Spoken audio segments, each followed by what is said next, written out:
Clan Pucho, un oscuro negocio familiar. La detención. La noche del 23 de agosto de 1985 en San Isidro, un suburbio de Buenos Aires, fue testigo de una escena que parecía salida de una película de terror. Las sombras de la noche envolvían las calles tranquilas, cuando de repente la calma se rompió con el sonido de sirenas y el movimiento de patrullas policiales. El reloj marcaba las 10, cuando un operativo policial se desplegó en la calle Martín y Omar 544, la casa de los Pucho, un hogar típico de la clase media alta. Cuando los oficiales derribaron la puerta, se encontraron a Alejandro, el hijo mayor de la familia, que estaba junto a su novia Mónica, cenando y mirando una película. El joven parecía no tener idea de lo que estaba pasando y tampoco sabía que su padre, Arquímedes, había sido detenido una hora antes junto a su hermano Daniel en la zona de Floresta, donde planeaba cobrar un rescate de $250,000.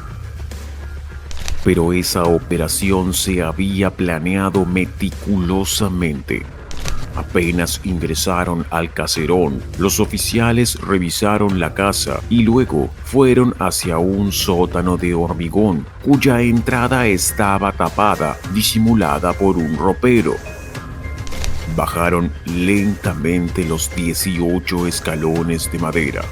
Pasaron por una bodega con 500 vinos y se encontraron con una celda casera sobre un catre entre 4 paredes cubiertas de papel de diario y que apenas recibía la tenue luz de una bombilla.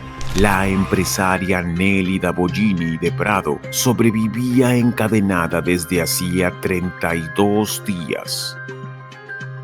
De la noche a la mañana, la casa de los Puchos se convirtió en el epicentro de un escándalo nacional. Mientras los oficiales subían y bajaban escaleras, revisaban habitaciones y recolectaban pruebas, se dieron cuenta de la magnitud de lo que habían descubierto. La atmósfera en la casa era irrespirable.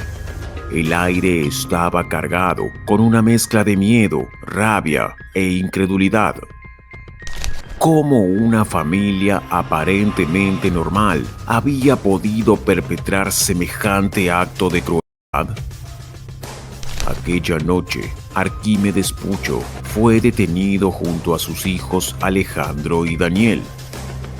Alejandro, un joven que había sido una promesa del rugby argentino, miraba al vacío con ojos perdidos, como si aún no comprendiera completamente la gravedad de sus actos. Con el amanecer, la noticia se esparció como pólvora. Los vecinos salieron de sus casas sorprendidos y asustados. Se acercaban al portón del caserón y observaban incrédulos, sin creer que allí hubieran ocurrido los hechos inimaginables de los que hablaban todos los canales de televisión. Allí mismo, frente a sus propios ojos. Ese 23 de agosto, Argentina despertó a una nueva realidad.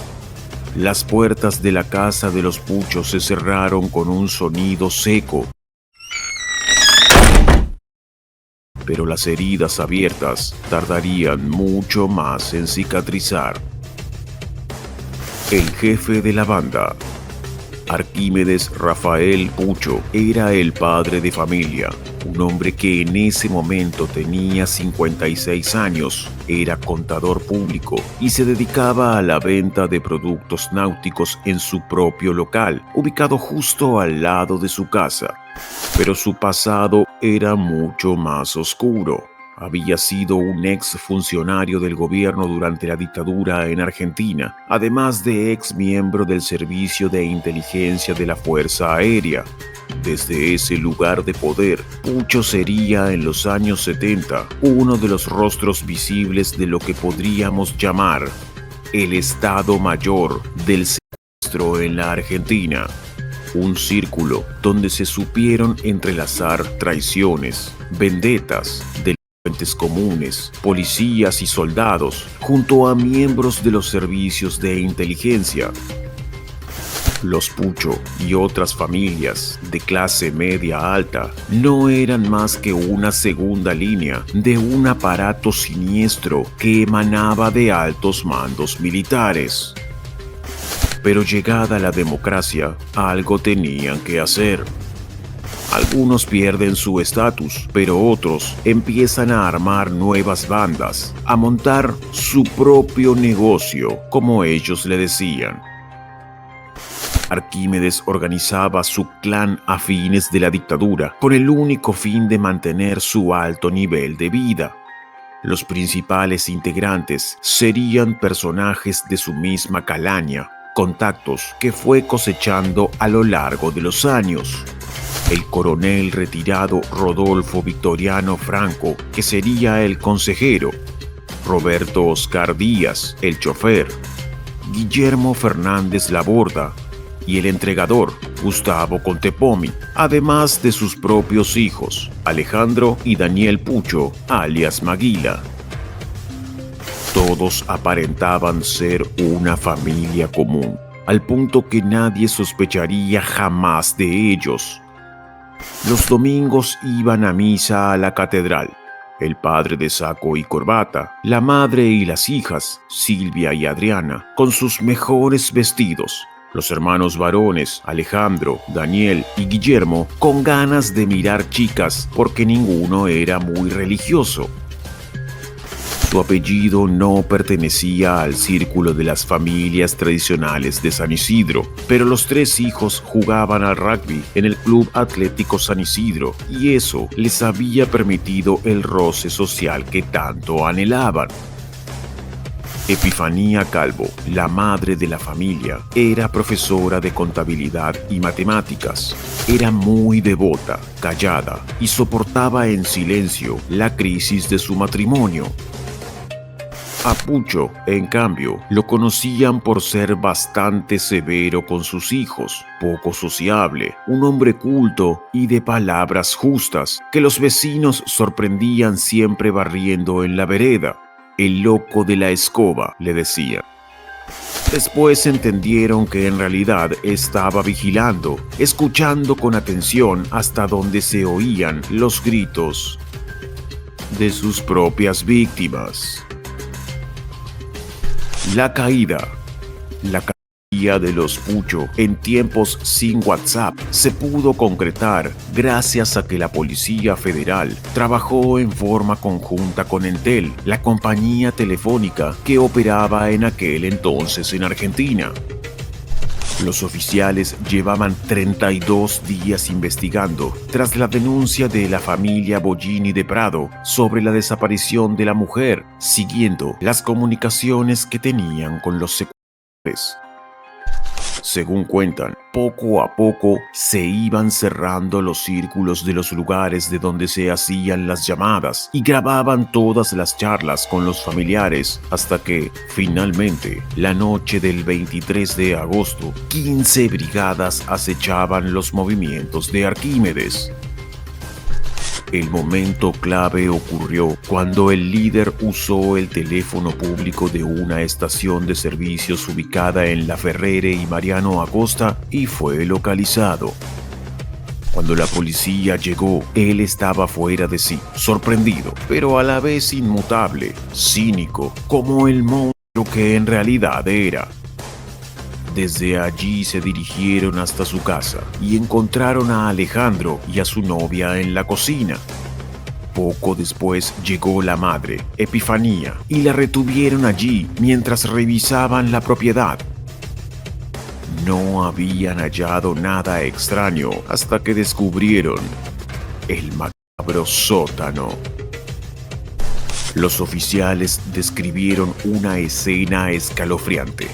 Aquella mujer estaba atada con cadenas, junto a fardos de alfalfa y agua, con un ventilador para que diera olor a campo, una maniobra que usaban para desorientar a la víctima sobre el lugar en donde realmente estaba.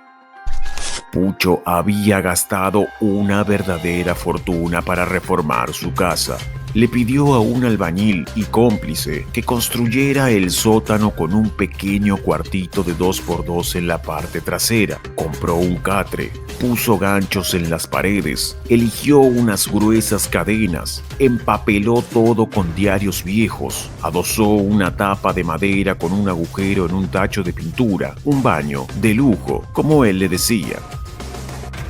Nélida tenía los ojos vendados, la boca tapada, una radio encendida para que no pudiera escuchar nada. Estaba tan asustada que apenas podía creer que quienes llegaban iban a rescatarla. En realidad, creía que ese era el final. Sin embargo, fue solo el comienzo. La detención por el secuestro de la empresaria dio inicio a una investigación más profunda, donde al menos otros 3 casos salieron a la luz, develando la trama que hacía años rodeaba a la familia. Primera víctima. Todo había comenzado en 1973. 12 años antes, Arquímedes ya integraba una banda que retó al empresario Enrique Segismundo Pels en el ocaso de la dictadura militar. Ese fue el primer paso que serviría de entrenamiento a Pucho para continuar su cadena delictiva, y después de ser sobreseído por falta de pruebas, usó cada uno de sus conocimientos para empezar en el negocio de los secuestros. La idea le rondaba desde hacía mucho tiempo. Había hablado de eso con Fernández Laborda, café de por medio, quien había conocido en los 70 en la Escuela Superior de Conducción Política, para convencerlo de ingresar a lo que él definía como una industria muy rentable sin chimenea, y para el cual contaba con conexiones con los servicios de inteligencia. Para ese entonces, Pucho ya había comenzado a reclutar a los demás integrantes, convenciéndolos de la facilidad que había para atrapar a personas conocidas, a quienes mantendrían cautivas en su casa de San Isidro, para luego pedir suculentos rescates en dólares. Cuando todos dieron el sí, los obligó a un pacto de sangre, y uniendo herida con herida, mientras repetía que la traición se pagaba con la vida. Ese día tomaron whisky, comieron pizza y decidieron que la primera víctima sería Ricardo Manoukian. El joven de 23 años era conocido de Alejandro Pucho, su hijo mayor, con quien compartía el mundo del rugby y el windsurf. Su padre era dueño de los supermercados Tanti de zona norte y la familia tenía un muy buen poder adquisitivo. A las 12 del mediodía del jueves 22 de julio de 1982, Ricardo Manoukian salió a bordo de su BMW de sus oficinas en San Isidro. Iba a almorzar a la casa de sus padres, pero nunca llegó. Alejandro, la cara conocida, sirvió de señuelo para que frenara su coche y entonces le pidió que lo lleve a unas pocas cuadras. El joven aceptó sin sospechar de la trampa que le esperaba. Poco después lo empujaron dentro del Ford Falcon gris de Pucho, lo taparon con una manta y lo llevaron a su casa. Al entrar, lo subieron rápido por las escaleras caracol que daban al patio hasta un baño acondicionado para ser el lugar de encierro. Allí permaneció 11 días atado con una soga, sentado dentro de una bañera, mientras Alejandro intentaba calmarlo y le alcanzaba comida. Pero al segundo día, los Manoukian ya habían recibido el primer llamado. Pucho había pedido $500,000 por su vida. También había organizado minuciosamente las postas, calculando tiempo y distancia, dejando instrucciones para que le entreguen el dinero. Curiosamente, cada mensaje escrito a máquina era firmado por un Comando de Liberación Nacional, buscando confundir y darle un tinte político al hecho. El 30 de julio, después de recibir el pago, Pucho llamó por teléfono a la familia y les aseguró que dejarían a Ricky, como le decían con cariño, a 15 cuadras de su casa. Pero ya tenía otra idea en la cabeza. Había que quitarle la vida. Puntualmente dijo: no lo podemos largar, me conoce y va a hablar. Este es un pacto de sangre y acá estamos metidos todos, sentenciando al joven. El encargado fue Fernández Laborda, quien sin dudar tomó un revólver y le disparó 3 veces en un descampado. Después, los criminales arrojaron el cuerpo cerca de un arroyo, mientras Arquímedes repetía: somos familia, uno mata, pero todos pusimos el dedo en el gatillo. Para la banda había sido un éxito, aunque la maquinaria tenía que aceitarse. La lista de Pucho tenía 10 nombres y solo el primero había sido tachado. El 5 de mayo de 1983 tenían a su segunda víctima en la mira, Eduardo Aulet, un ingeniero industrial de 25 años y presidente de una empresa metalúrgica. Su único error fue que le gustara el rugby y conocer a Alejandro Pucho. Al igual que Manoukian, su destino fue nefasto. La familia pagó $150,000 por su rescate, después de recibir varios largos llamados de Pucho. Él se tomaba su tiempo, hablaba 40 minutos, como si disfrutara de la angustia que provocaba, manipulando el dolor. Pero aún así, su cuerpo sin vida fue hallado 4 años después en un descampado. Al año siguiente fue el turno de Emilio Naum, un empresario que tenía locales de venta de ropa y que conocía a Arquímedes porque había concurrido en varias oportunidades a su negocio con el fin de abrir una franquicia en San Isidro.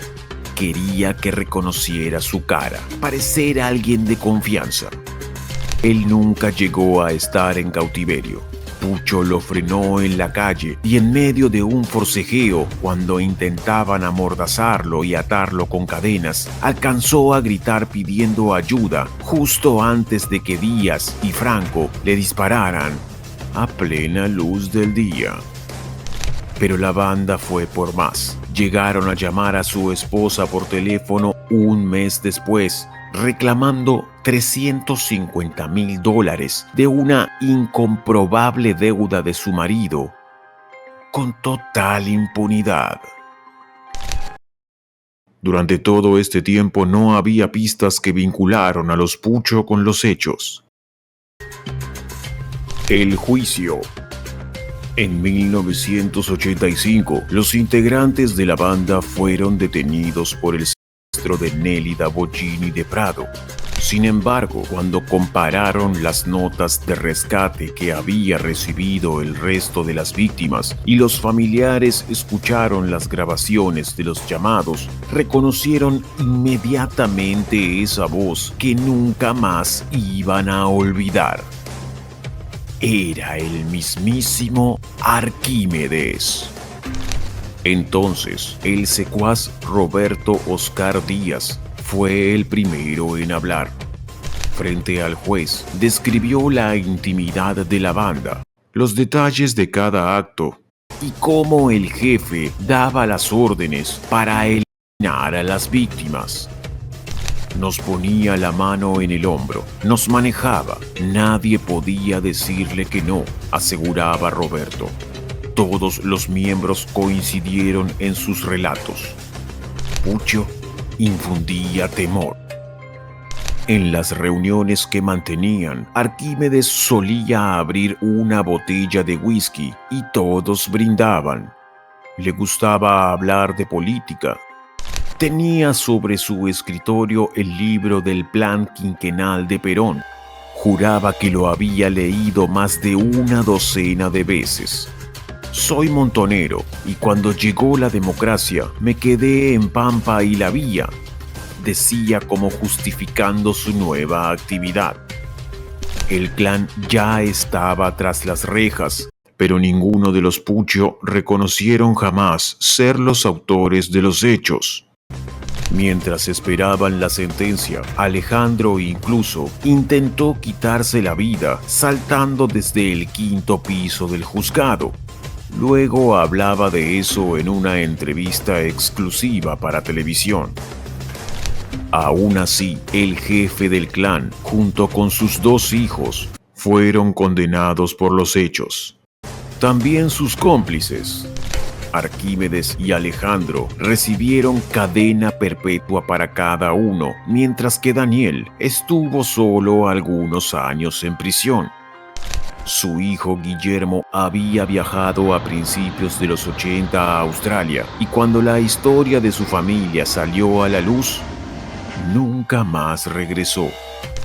Las mujeres de la familia quedaron libres de culpa, o al menos para la justicia, a pesar de estar en la misma casa, a metros de las víctimas, aseguraron no tener conocimiento de lo que ocurría y nunca pudieron ser señaladas como cómplices. Curiosamente, Epifanía había preparado un plato extra de comida, muchas veces sin preguntar. El siniestro caserón. La casa de los Puccio, casi 40 años después, aún pertenece a Epifanía Calvo. Desde entonces, la exmujer de Arquímedes se mudó a San Telmo y la dejó en alquiler. Incluso distintos rubros desfilaron por sus paredes, algunos sin sospechar lo que había pasado y otros con la esperanza de devolverle buena energía. Pero nadie puede quitarle lo que había sucedido en ese lugar. Según dicen quienes pudieron entrar, el sótano ya estaba cerrado. También fueron tapiados los ventilús que daban a la calle para evitar a los que todavía se acercaban curiosos a espiar los rastros, como si todo aquello no hubiese sido más que una terrible ficción. La casa donde ocurrieron algunos de los actos más aberrantes de una década. Algunos proponen expropiarla, otros más audaces, demolerla, pero la mayoría prefiere ignorar su existencia, dejándola allí como si solo la habitara la muerte, o lo que queda de ella. Final. Arquímedes pasó 23 años tras las rejas. Durante ese tiempo se recibió de abogado y al salir en 2007 se mudó a la casa de un pastor evangelista en General Pico, La Pampa. Algunos periodistas lo cruzaban de vez en cuando con la esperanza de que confesara ante cámara lo que realmente había hecho, pero solo recibían los mismos gestos de soberbia una y otra vez. Finalmente perdió la vida en 2013 por causa de un accidente cerebrovascular, llevándose consigo varios secretos. Tenía 84 años y estaba postrado en una cama, absolutamente solo. Dicen que su esposa siquiera quiso atenderle un último llamado, probablemente para confesarle dónde estaba el dinero que había cobrado por sus actos y del que nadie supo jamás. Alejandro, con el paso de los años, intentó quitarse la vida en varias ocasiones mientras juraba su inocencia, pero siempre fracasó. En 1997 fue puesto en libertad condicional, generando un escándalo mediático, y regresó a la cárcel en 1999. En 2008, cuando tenía 49 años y unos meses después de salir en libertad, falleció por causa de una infección generalizada secuela de aquel salto. Maguila, quien fuera declarado partícipe secundario y único sobreviviente, debió ser liberado porque no tenía sentencia firme y para cuando fue condenado a 13 años de prisión ya estaba prófugo. Volvió al país cuando la causa ya había caducado y algunos incluso lo han visto visitando a su madre. En cuanto a sus hijas, Silvia siguió con su vida hasta que falleció en 2011. Adriana, que en aquel entonces tenía solo 15 años, se cambió el apellido y todavía visita a su madre, tratando de esquivar cualquier lazo que pueda unirla con aquellos que algún día fueron parte de su familia. Pero no hay nada que pueda hacerlos desaparecer. Personas como los Puccio dejan una marca imborrable y a diferencia de muchos, él nunca buscó el olvido. Los familiares tuvieron que escuchar su voz una y otra vez en los medios, afirmando su inocencia, siniestro, mientras se preguntaban ¿cómo pudo cometer aquellos hechos? Pero es posible que nunca puedan comprender ni existan respuestas suficientes para calmar su dolor. Solo la oscuridad absoluta. Hasta acá el video de la semana. Espero te haya gustado y te pido que nos des tu importante apoyo suscribiéndote al canal, dejando tu opinión en la caja de comentarios y tus sugerencias de qué caso quieres ver. Si Dios quiere, nos vemos la próxima semana en Casos Reales.